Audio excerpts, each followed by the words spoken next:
Welcome to my series on full timing.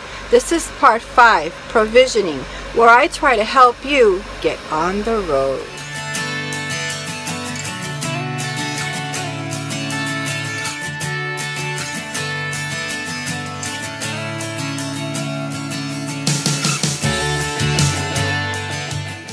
Okay guys, so if you haven't watched my other parts of the full timing series, please go ahead and watch from part 1 to 2, 3, 4, and 5, following along on the mind map that I created so that you have all the steps and you can follow along, and it will help you to sort your situation for what you need. It's a very basic mind map, but you can go ahead and sort it the way that you want for your particular needs.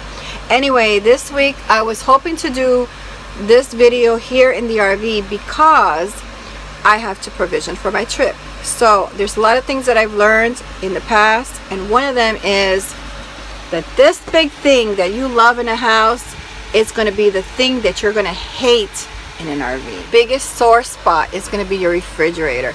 Your refrigerator, if you eat like everybody else that eats food, I mean, if you're a raw foodist and you don't eat anything refrigerator, we're talking about a totally different thing. But if you have a refrigerator, that's going to be the biggest challenge that you're going to have, because your whole world is going to revolve around pretty much your refrigerator and how cold it is. The temperature is going to affect your refrigerator, the propane that you use when you're driving, how many hours you're driving. I have a small refrigerator, so my worries are not as bad as some of you, because some of you have giant refrigerators that you have to keep cold, and you have to keep stuffed with a lot of stuff to keep it cold.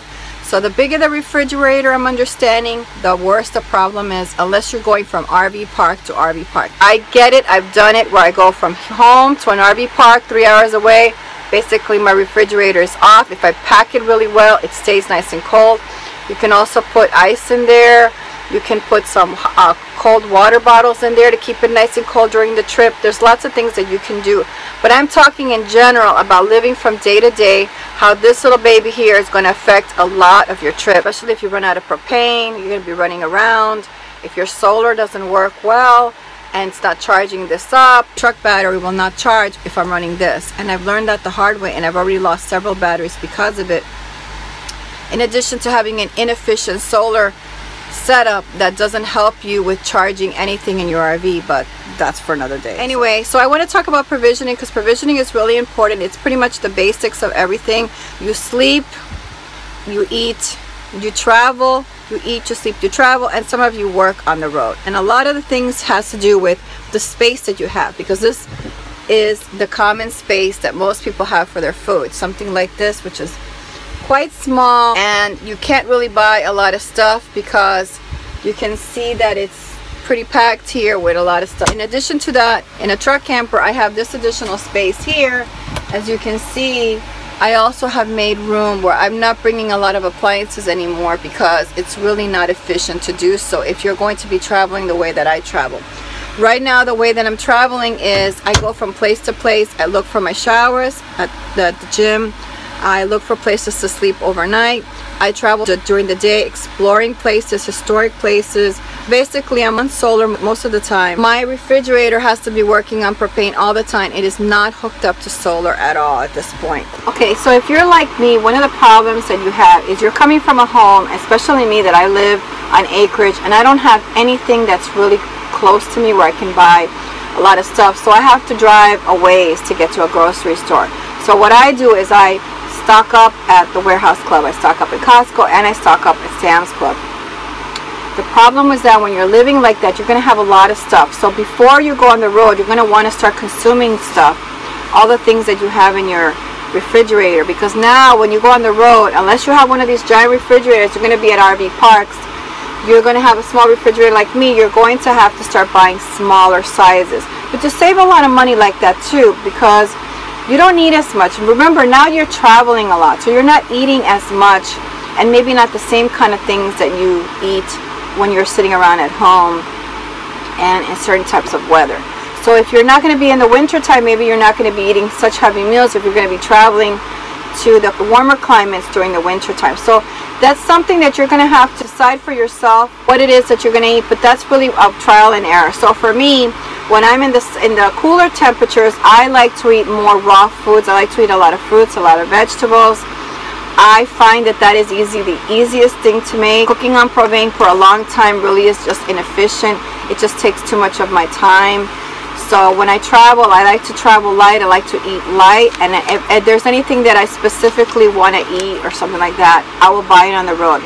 I don't fry a lot of foods, but every once in a while I do like fried chicken. I just refuse to do them on the road. When I want to eat that, I go to a restaurant and I make it a point to say, well, that month I'm going to go and buy, you know, fried chicken or whatever. So we're going to start moving our stuff into the pantry, and we're only going to move in the stuff that is essential. What is it that you use a lot of? When you're cooking and preparing things for full timing and saying, okay, what is it that I use? I use a lot of olive oil. I use a lot of apple cider vinegar in my salads. I use a lot of balsamic vinegar. I use soy sauce a lot in my cooking. Make a list of the things that you're using a lot of, especially condiments, because condiments is something that's really going to help you a lot in your cooking. Everything else is pretty much a weekly shopping. The condiments is where you can save a lot of money, and if you're buying the things that you're using, so you can have space for those things. Salt, pepper, the spices that you use, those are the things. Pretty much everything else you're going to be buying on a weekly basis. Like, you're going to buy your cereal weekly, you're going to buy your fruits or vegetables, things like that. So you have to remember that you're going to be buying weekly and not buying so much in bulk. If you're going to be buying in bulk, you are going to be frustrated, because to get your stuff, it's going to be really hard to get your stuff, and it's going to get forgotten, because a lot of these cabinets, although they're small, they're very deep, and when you start packing things towards the back, you end up losing a lot of stuff, forgetting about a lot of stuff that's back there until you realize that it's old, or you're buying doubles because of that. So try to meal plan. Especially, I love to meal plan. I do my meal planning once a week, and I decide, what am I going to cook? Where am I going to be? What are my plans? What am I going to be doing? Well, you want a provision for when you're driving, so you're not going to fast food places. This is the problem. If you're driving 3 hours, 2 hours, and you get hungry on the road, what are you going to do? The conveniences you have in RV, you can pull over somewhere and cook yourself a meal. But if you have to be in there cooking for a long time, you know, most people are going to end up going to fast food, especially where we're moving about a lot. Provisioning is important. You want to be able to get canned food, a lot of canned food. A lot of the times you might have a problem and you are low on propane or this or that or whatever. Canned food is especially wonderful. There's salmon, you can get chicken. So always think about getting things that are simple. There's a lot of things that you can make on the road that are really simple. If you have a mortar and pestle, because I can make salsa in a mortar and pestle. I can make bean dip in a mortar and pestle, or bean spread. I can make bruschetta. I can make an olive tapenade in there. So there's a lot of different things that I can make with certain items. If you're going to be boondocking a lot, bringing a lot of electrical appliances just isn't efficient. So a lot of you think that you're going to be able to use a lot of regular boxes. This is going to take up a lot of room. Every week you're going to be shopping maybe for different items. I like to keep cooking boxes for certain items, and the boxes have to do with what is the item I'm using. Okay, so I'm going to show you what happened to me. I used to keep my sugar in here. I bought these in IKEA, and they came in a set, and I always use the snap lids at home.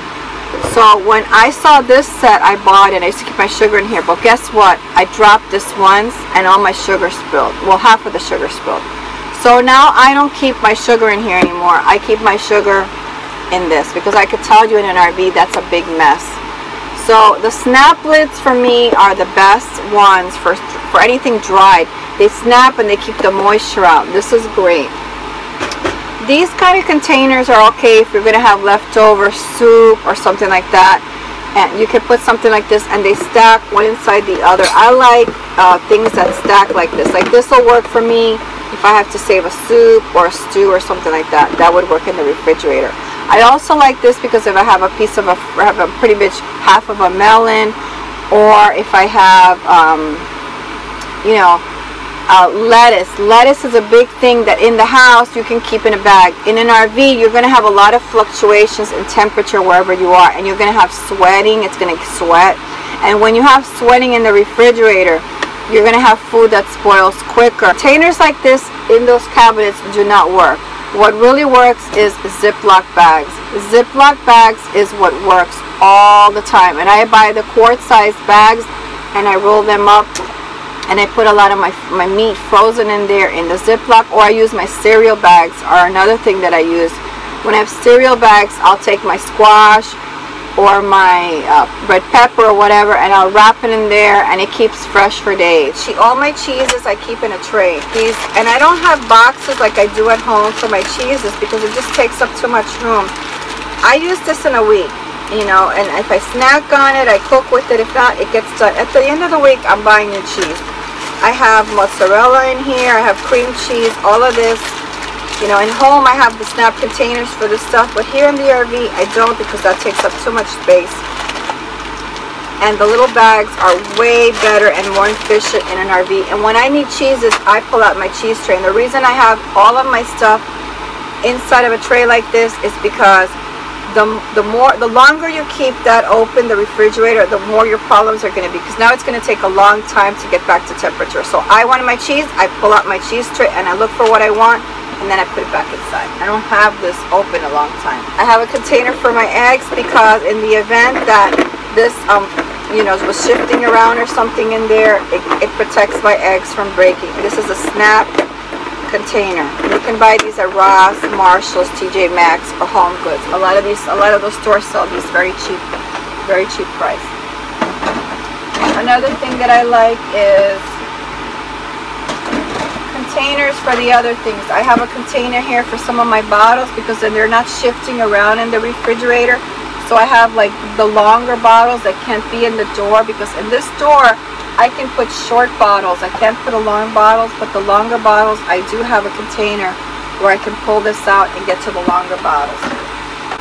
And in this area here, I just keep the smaller condiment containers in here, and I keep my water and my iced tea in here.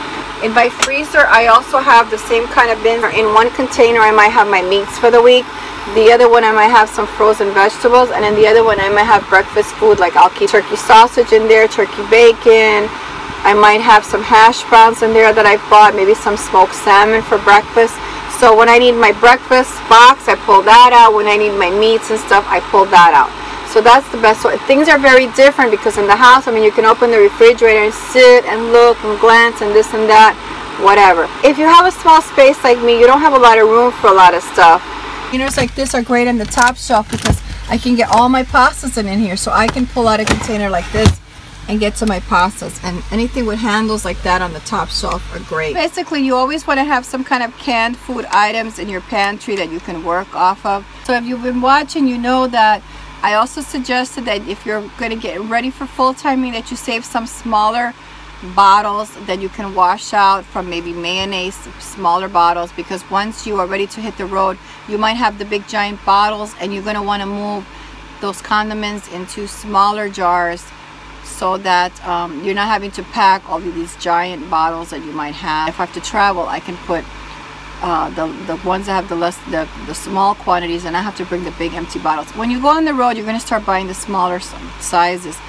You know, in a pound by pound, ounce by ounce, yes, you're going to pay a little bit more, but you're going to save it in space and frustration. I mean, you're going to be you're traveling. Remember, you're traveling. You're always buying stuff. You're always going to be at a Walmart. You're always going to be near a shop, unless you're going to be boondocking for 14 days. But even then, you can provision enough that you can last for 14 days with canned food, frozen food, a lot of things. You can also buy milks nowadays that are powdered milk. You can buy powdered soy milk. You can buy Parliament. Those are great. So you can go a little bit further without having to get to a store to buy fresh milk or anything like that. I mean, it's pretty basic, guys. You just got to start using your stuff and stop buying stuff in bulk as you get closer and closer to your deadline. Learn to buy stuff at the store that's smaller quantities.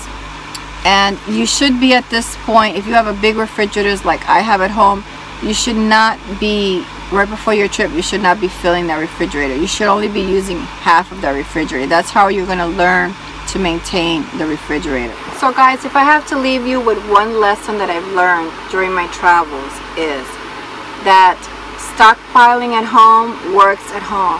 Stockpiling on the road doesn't work on the road. Stuffing and overstuffing the refrigerator doesn't work. It's not efficient. Doesn't run your refrigerator well, because your refrigerator doesn't have time to circulate the air. So the best thing is to meal plan, at least have some idea of what you're going to cook, and just buy those items.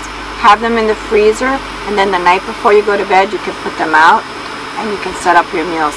To me, that's the most efficient way of cooking. That way you're not spending all this money on food. Stay tuned, because on this trip that we're going to be posting this week, I'm actually going to be on the East Coast, driving around areas, cities and places, and trying to live on the road. Not like, you know, somebody who's BLM for 14 days. Yeah, I can BLM for 14 days, but can you live an actual life? You get out of your house and go outside and live in these places where you can see things and do this and do that.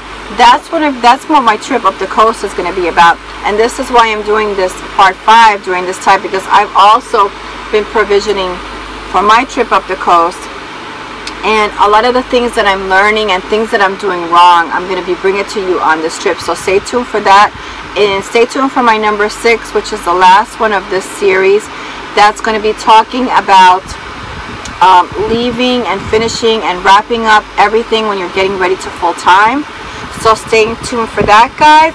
And my website is coming up, so I'm going to be having blogs there of my trip. So make sure that you go to the website. Hopefully by the end of this week to next week, it'll all be done, and a lot of the posts will be on there that will correlate with the video. So of course the videos are always showing you things, but my blog is a little bit more about the things that are in my mind, the things that I'm capturing, the things that I can't really express in a 6 or 12-minute video, a little bit deeper into my life on the road and what I see, the mistakes that I make, the things that maybe I'm not doing, the failures that I make. I'm going to be talking about those. So if you haven't been to the website, the blog is coming soon. And stay tuned for that. I'll make an announcement when that's all done and ready to go. But just watch for that if you just want to get to know me or know something about us. There's some information on there as well.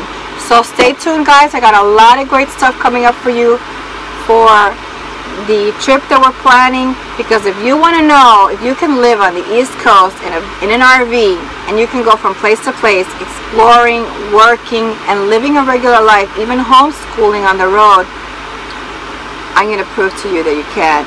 And I'm going to show you how cheaply it is to do that during the hot summer months. So stay tuned. Have a great day, guys, and thank you for watching. Hey guys, thanks for watching. If you like this video, please give it a thumbs up.